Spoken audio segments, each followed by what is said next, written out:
My uncle Yazan bullied me into doing this talk, and he said, well, you can talk about whatever you want.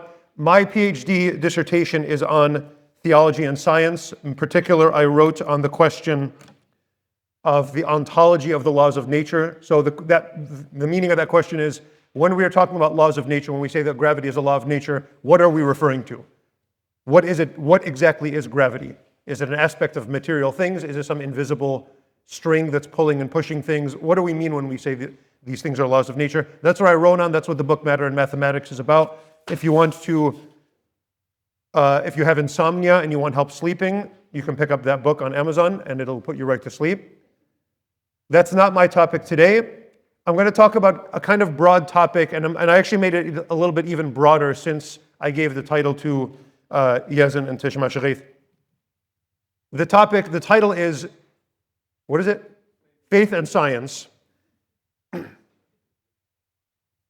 I'm going to talk a little bit about the history of science. That's one of the things that I spent a lot of time researching. What we now call science today has a history that is about 500 years old. It's worth talking about. I have a semester of lectures on just that topic, but I'm not going to talk about exactly what we mean by science today, although it's a very interesting topic. I'll talk about it a little bit. I'm going to start by talking about the question that the Catholic Church has a very, very long tradition discussing, which is the question of faith and reason. And I'm just going to write on this board here. We have what we call the faith, and what this implies. I guess I'll do this. And then we have human reason. Part of what faith includes, and in fact, sort of just by definition, what faith really means in the sense that I'm going to be discussing today is receiving some revelation from God. That's going to be what we mean by faith. It doesn't mean, I really think it's true. I really believe that, I don't know, the sun is going to come up tomorrow. I can't really prove it, but I'm pretty sure. That's a kind of looser sense of the word. I'm using it in a very strict sense. This is receiving some revelation, which means in order to have faith, there has to be a sort of prerequisite. You already have to sort of believe that there's a God in order to believe that God can communicate to you. So there's connected questions. This term in the literature that I'm going to be discussing today refers to believing what God has spoken of himself. Now that's going to be a question that is going to be more complicated than you think, because when we talk about reason, what I mean by this is our little monkey brains operating correctly, reasoning well, just using the intellect that we have by nature, that we believe that God gave us. But aside from that whole issue, reason means thinking clearly, thinking well, thinking in a disciplined, correct way to arrive to the truth. These are not two different truths that we arrive at, one of reason and one of faith. Now, this is where the handout we're going to get into in a second, I'm using as a kind of example of Catholic teaching, St. Thomas Aquinas. He's by no means the only Catholic teacher. You could even argue about whether he's the best, but he's one that I've learned a lot from, and I'm going to use him as a sort of example and somebody who I think is useful to think about in casual talks like this, because he gets right to the point. He's a writer. I was actually going to try to use, I was going to use John Paul II, because John Paul II has a whole book, an encyclical called Faith and Reason, Fides et Ratio. He's really long-winded. He's a great saint. He's praying for us, inshallah, but I could not find like a paragraph I could not find 15 pages where he says what Aquinas says in one page. So that's why I went with Aquinas. All great respect. I work for a college that's named after John Paul II. I love him to death. Aquinas is a little bit more to the point. That's why I'm using him as a teacher. They end up saying the same thing, though, which is that though some other faith traditions, some other religions might suggest that these are two even possibly opposing realities. There are certain religions that would say, well, there's the truth that we can know through reason, and then there's another truth that we know through faith. There are elements, for example, in the Islamic tradition, where they will say, there's the truth that reason, and within reason, under reason, part of that is going to be correctly done science. Not everything that's called science is really science, but correctly done science would be an application of reason. And then there's the truth of the faith. What some thinkers meant about this, and I want to say this very, very explicitly, what some thinkers meant by this is, there's what's really true, and then there's what we tell uneducated people to keep them in check. Faith, religion, is just a tool used by the people in charge to manipulate the people that don't know how to read. There are thinkers within certain religious traditions that would say that out loud, explicitly. The Catholic tradition is completely opposed to that way of thinking. In the Catholic tradition, there is one truth. This one truth, however, can be arrived at through reason, and built on correct reason, it can be arrived at through faith. So that's the relationship that we're talking about here. The question becomes, there's a lot of ways to sort of rephrase this, but one of the ways to phrase it is, do I have to become stupid in order to believe in Catholicism? And hopefully the answer is no. Hopefully. But that's kind of up to you. That's kind of up to each one of us. Because it's very possible to believe in a dumb way, in an unreasonable way. That is not representative of the Catholic faith, though. That's what the talk is about today. Good? All right.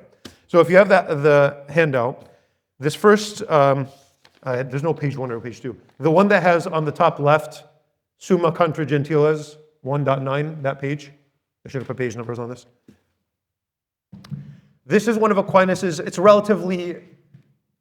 it's earlier than the next thing I'm going to be quoting. Let me just say it that way. It's a book he wrote that has a lot of theological topics, but the beginning of the book is really focusing on what can we do with reason. So this is where Aquinas, in a very, very short couple of paragraphs, explains better than I've ever seen another thinker do it, how these two can be related.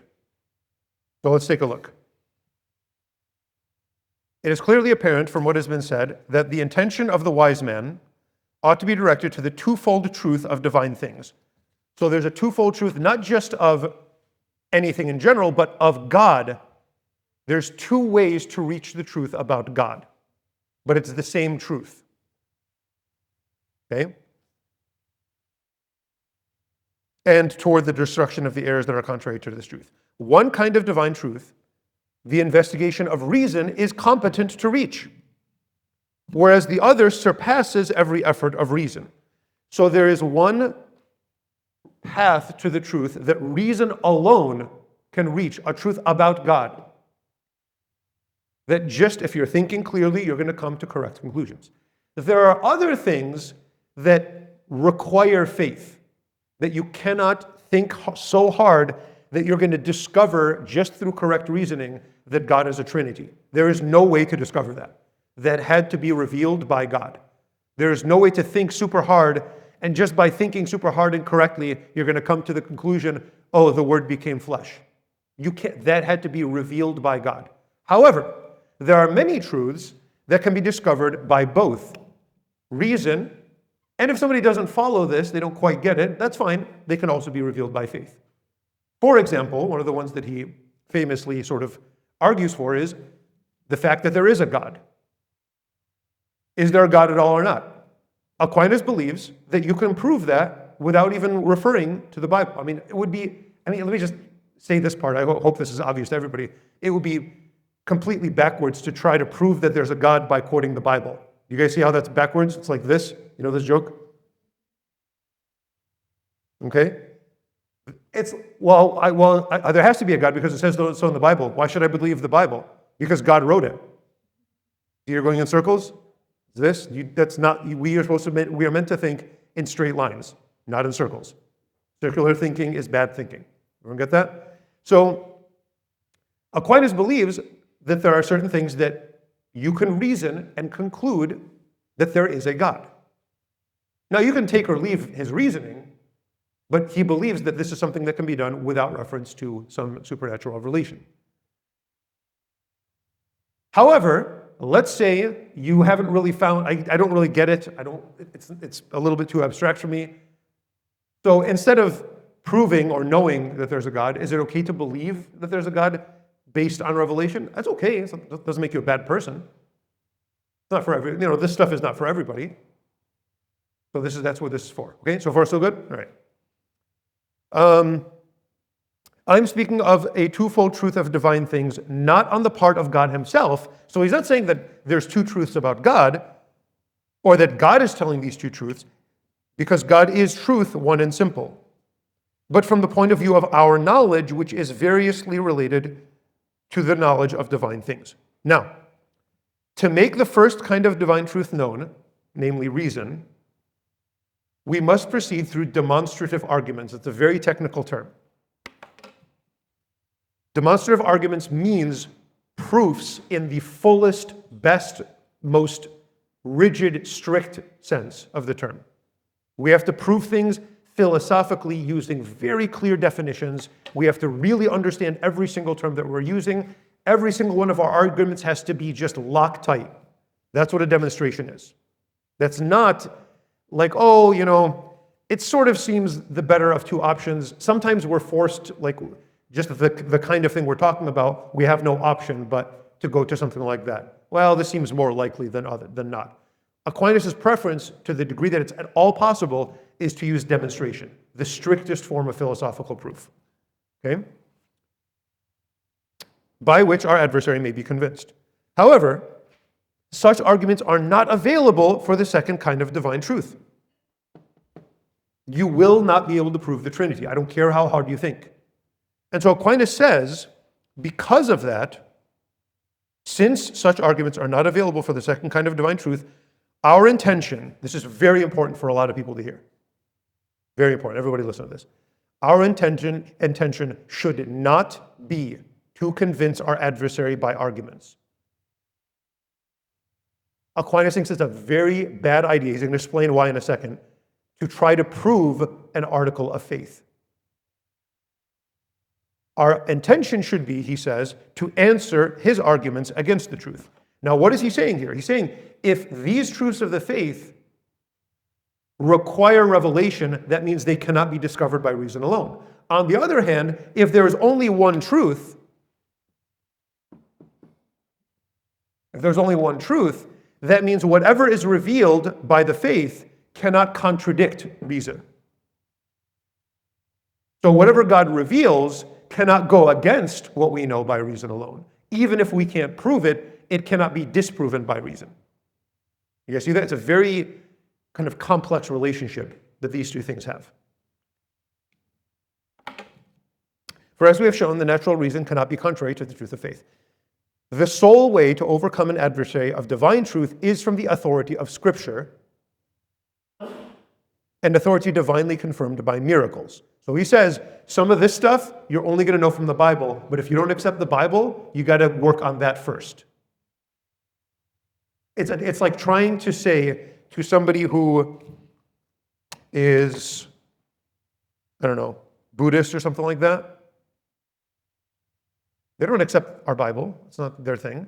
Well, I'm going to talk to you about the Eucharist, and I'm going to prove to you why. What are you talking about? They're not even close. The Eucharist is the peak of the faith based on the church's understanding of the Scriptures, Jesus' own word in the Bible, the fact that Jesus is the Son of God and has the power to turn this bread into the body and blood of Christ.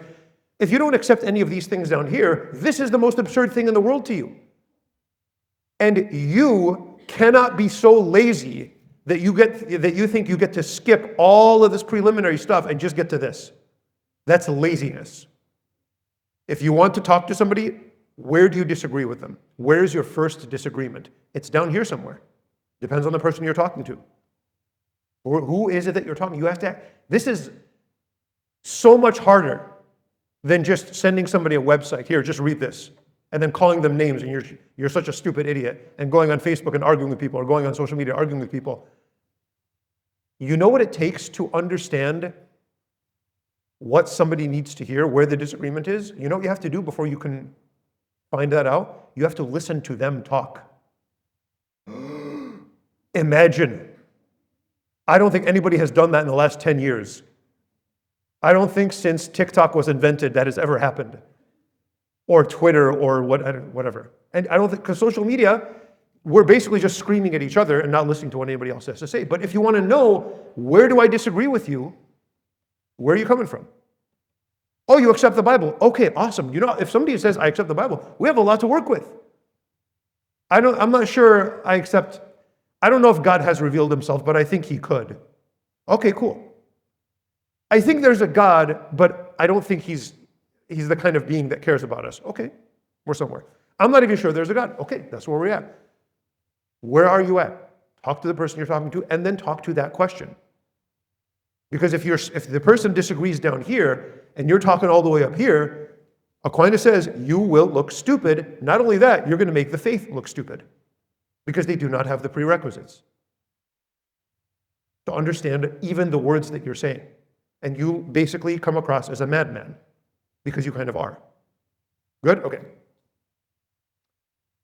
Let's see. For that which is above human reason, we believe only because God has revealed it. Nevertheless, now here's another part. Nevertheless, there are certain likely arguments that should be brought forth in order to make divine truth known. So now we have something else. So let me just write what he says. He says demonstrations are our best friend. Demonstrations. I'm going to ruin your day. These are very, very hard to understand.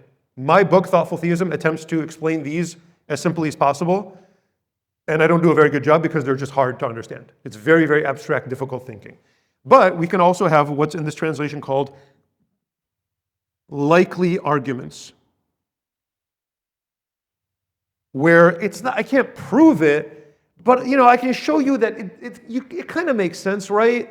The Trinity is like this, like the little, what's the thing called? The St. Patrick thing? Shamrock, right? Is that what it's called? Yeah, shamrock. Oh, it's kind of like there's three leaves and there's one, but it's not like that at all, actually. But it's kind of, that's a likely argument. Oh, it's like a metaphor. The Trinity is like the soul, and that's a likely argument. Okay, those have their place. What is their place? Look at the next sentence. There are certain likely arguments that should be brought forth in order to make divine truth known. This should be done for the training and consolation of the faithful, and not with any idea of refuting those who are adversaries. Aquinas says that these likely arguments are for people that already believe to strengthen their faith. These will never work against any intelligent person that doesn't already believe.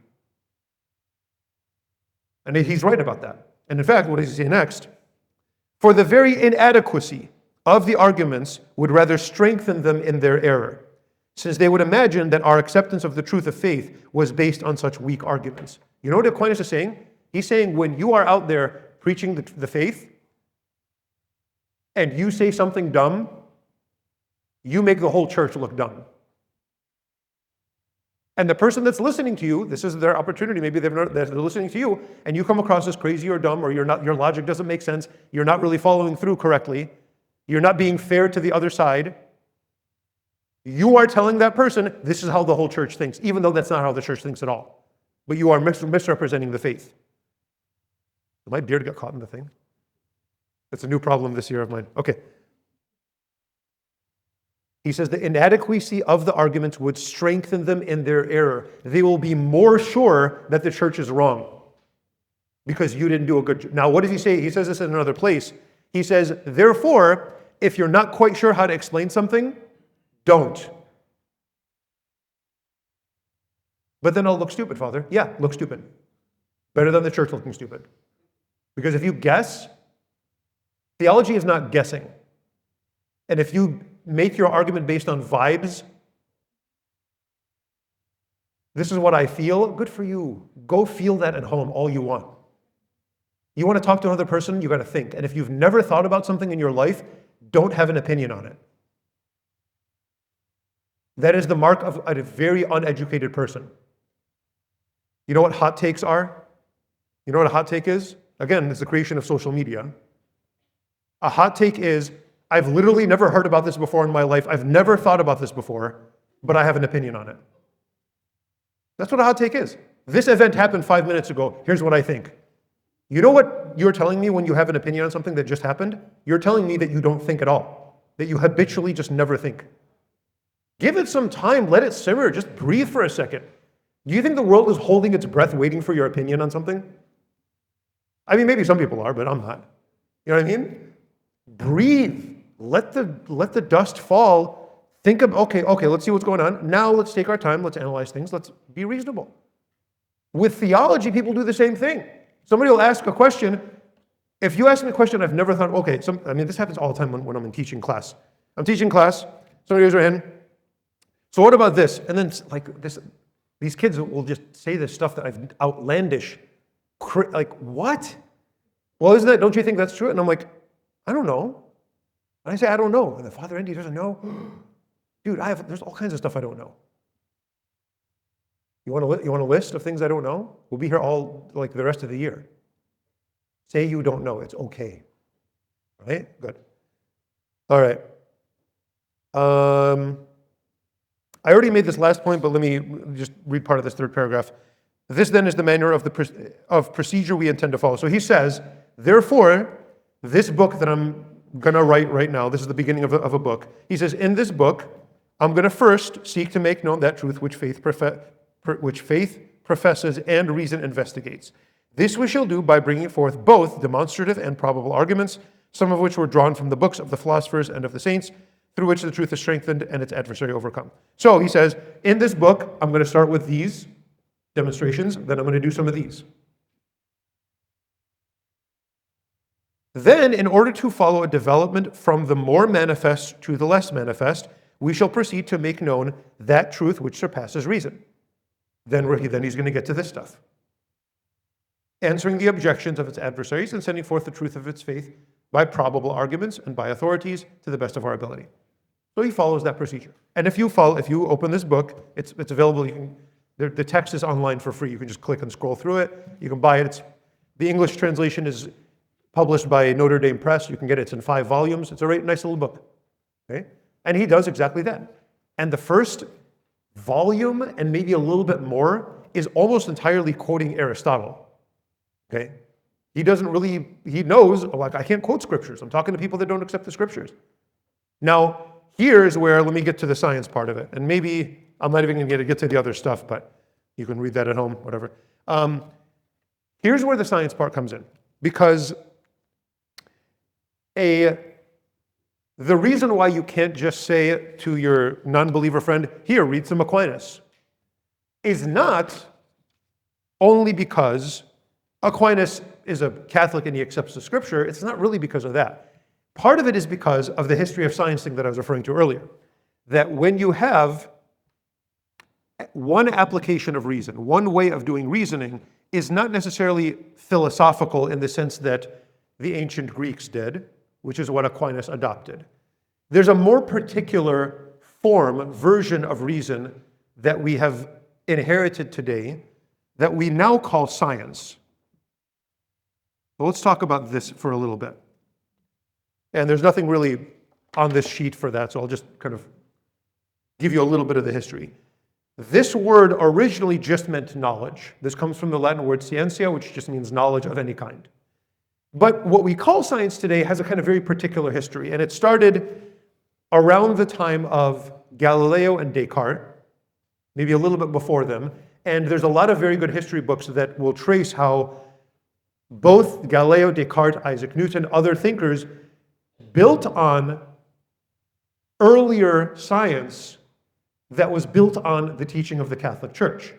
That's a part that's totally forgotten. People talk about the Galileo trial. Oh, Galileo was persecuted by the church because Catholics are against science and reason. Like, no, idiot. There's a whole story there I can tell you some other time. The foundations for science, which I'm going to tell you in a second, are almost entirely built on earlier work done by Catholic monks. Okay? So it is totally wrong to think science done well is something that contradicts the truth of Christianity done well. You have to misunderstand both of these things to think that there's two different things. Okay? Now, part of what we call science now, there's two sort of elements to it. The two elements are what we call experimentation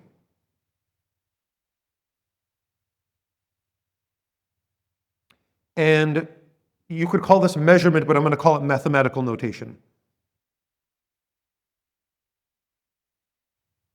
Mathematical notation of any kind. You could also just call this measurement. I'm just going to call it measurement here. So what were we doing before when we were reasoning? You can still do this today. There's no law against it. I'm going to walk around outside. I'm going to observe. I'm going to observe nature with my senses. I'm going to use my eyeballs and my ears and whatever. I'm going to say, okay, there's trees. That's cool. What do trees do? They seem to grow.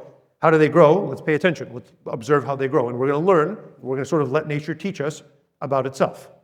And then once we learn about the nature of some species of tree, we're going to make some observations about it. That's the kind of science Aristotle did. It was a very sort of, I don't want to call it casual, but it was very kind of humane in the sense of just observational, passive, reflective. We wanted to understand what was going on in nature. We just observe, kind of soak it in, think about it as abstractly as we could, reason well, we make our conclusion. That's kind of Aristotelian science, which is great. Science as we know it today is more particular in both of these different ways. Instead of just, I'm going to walk around, I'm just going to kind of look, what is experimentation? Well, the ideal form of experimentation is we are going to observe, but in a very, very precise way. And I'm not going to look just at that one tree. I'm going to compare that one, I guess that's an orange tree. It looks like some kind of citrus tree. Let's say it's an orange tree. I'm going to compare that orange tree to other orange trees to see what they have in common. Aristotle was already doing that. But I'm also going to do really precise things. I'm going to look at the bark. And I'm going to see how the little wrinkles on the bark, how far they are from each other. I'm going to look at the leaves, and I'm going to measure exactly the range of possibilities of the leaves. I'm going to look at the rate of its growth, and I'm going to note how fast it's growing very precisely. So far, so good? Once I start noting things and I start measuring things according to feet or meters or whatever, now I get measurement, and I get mathematical notation. And now I can write, this is what Descartes kind of invented or kind of provided.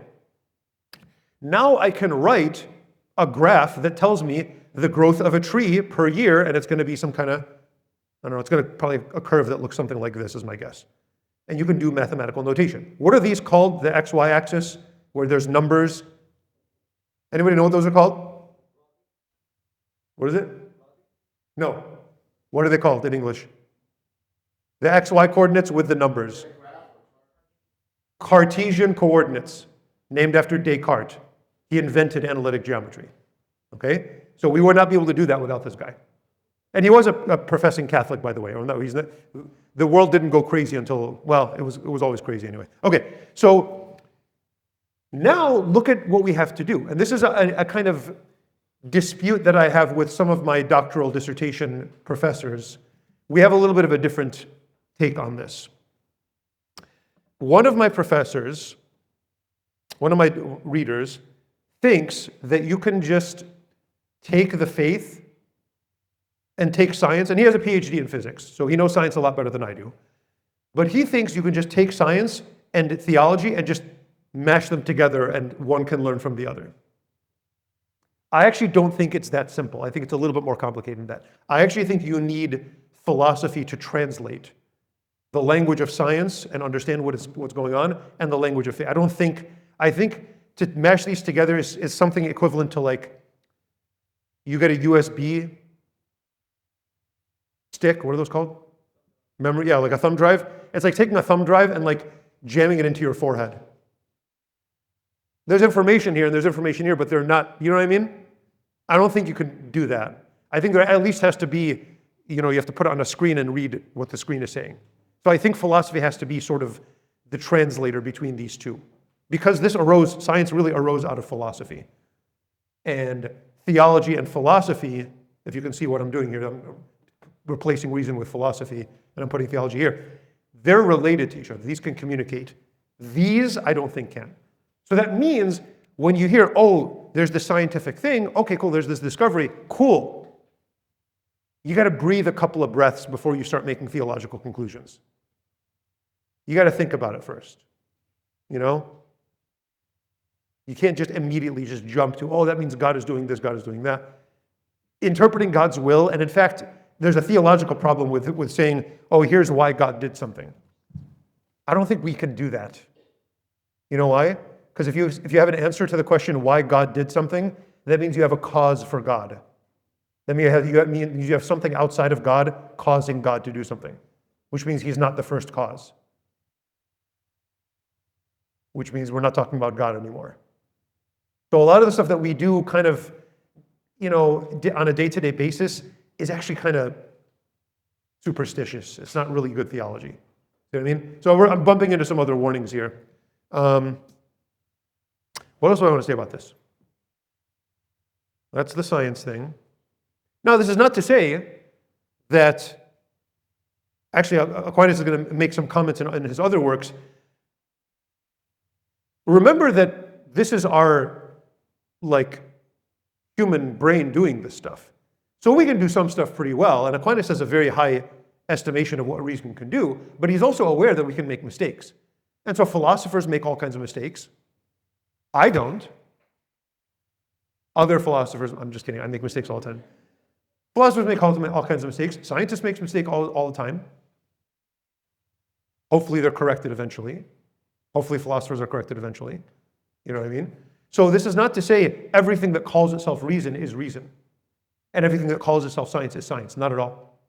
Absolutely not. But there is such a thing as good reasoning. And good reasoning will get us to the truth, at least some part of it. Something that will overlap even things about God.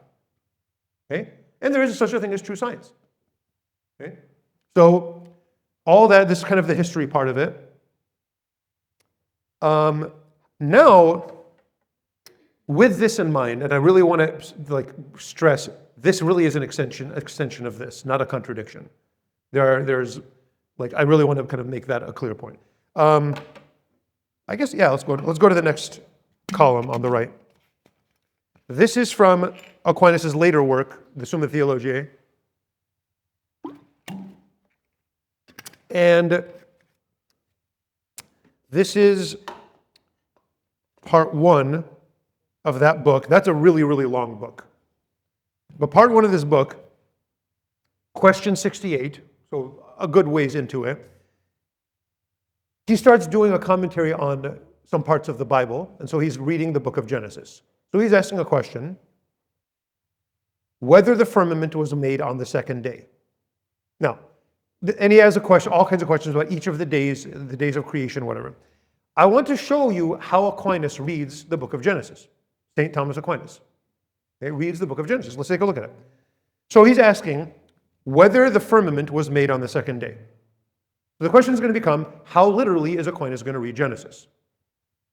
And Aquinas is going to say, if you're going to read Genesis literally, you know what Genesis says? Genesis, the Bible, the book of Genesis says that there is a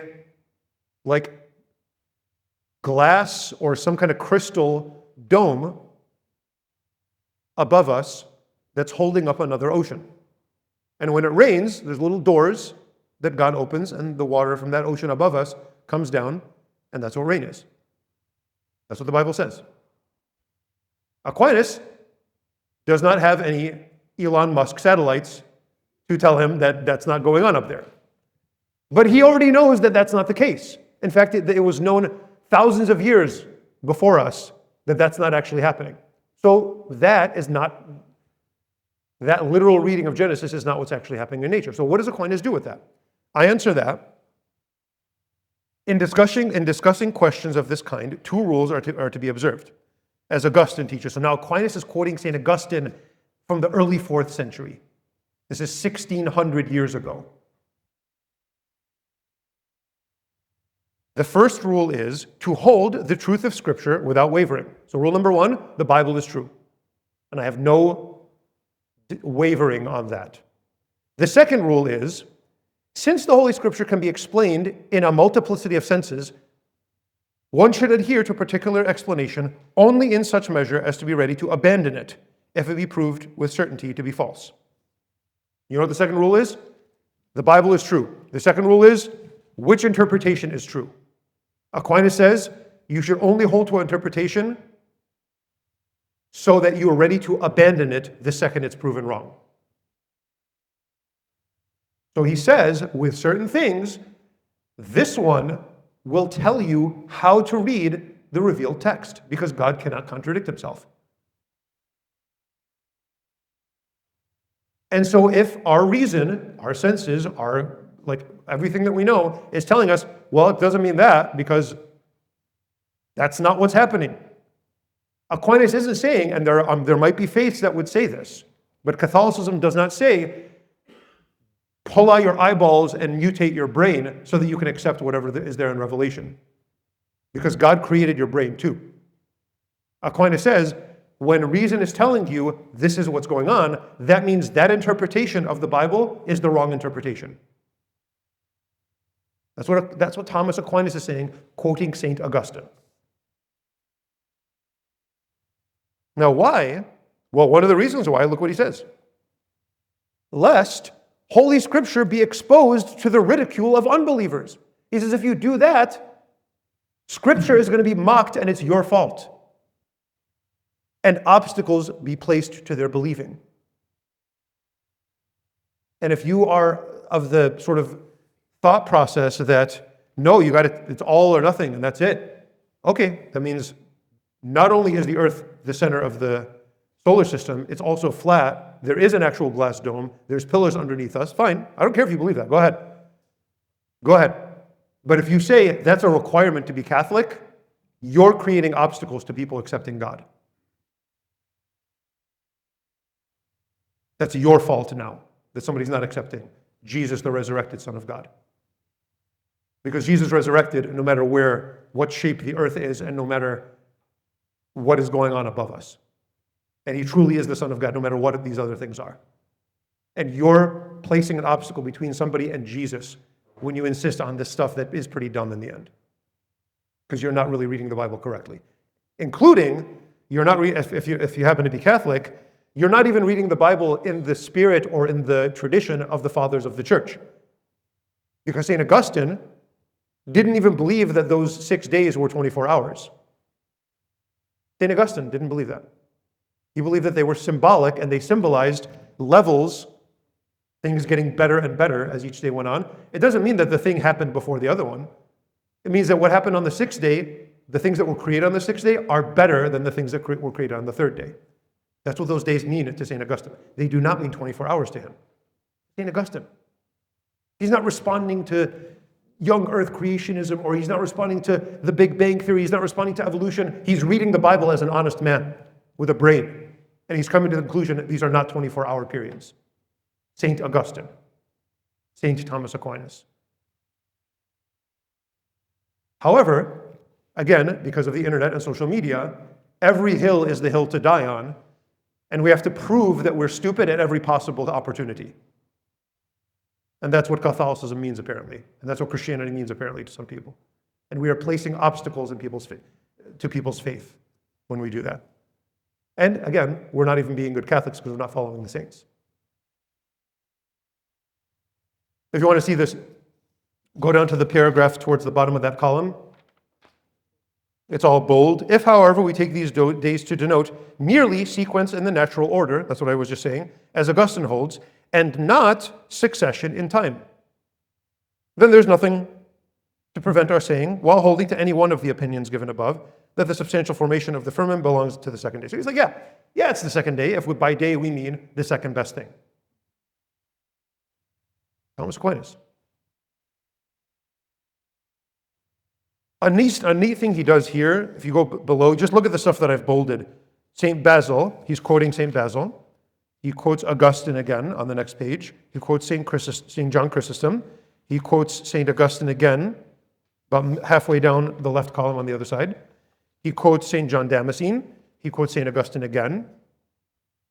The very bottom of that paragraph, he's saying the word day doesn't even mean the same thing, even in the book of Genesis. Sometimes it means daytime versus nighttime. Even in the book of Genesis, it means two different things. You know what I mean? There's actually more to the story here.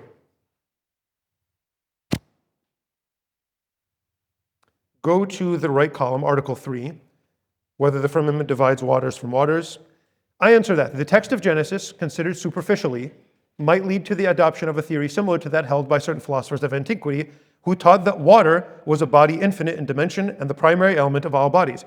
Aquinas is saying, if you read Genesis literally, you're going to follow Thales, the ancient Greek philosopher who said everything was made out of water.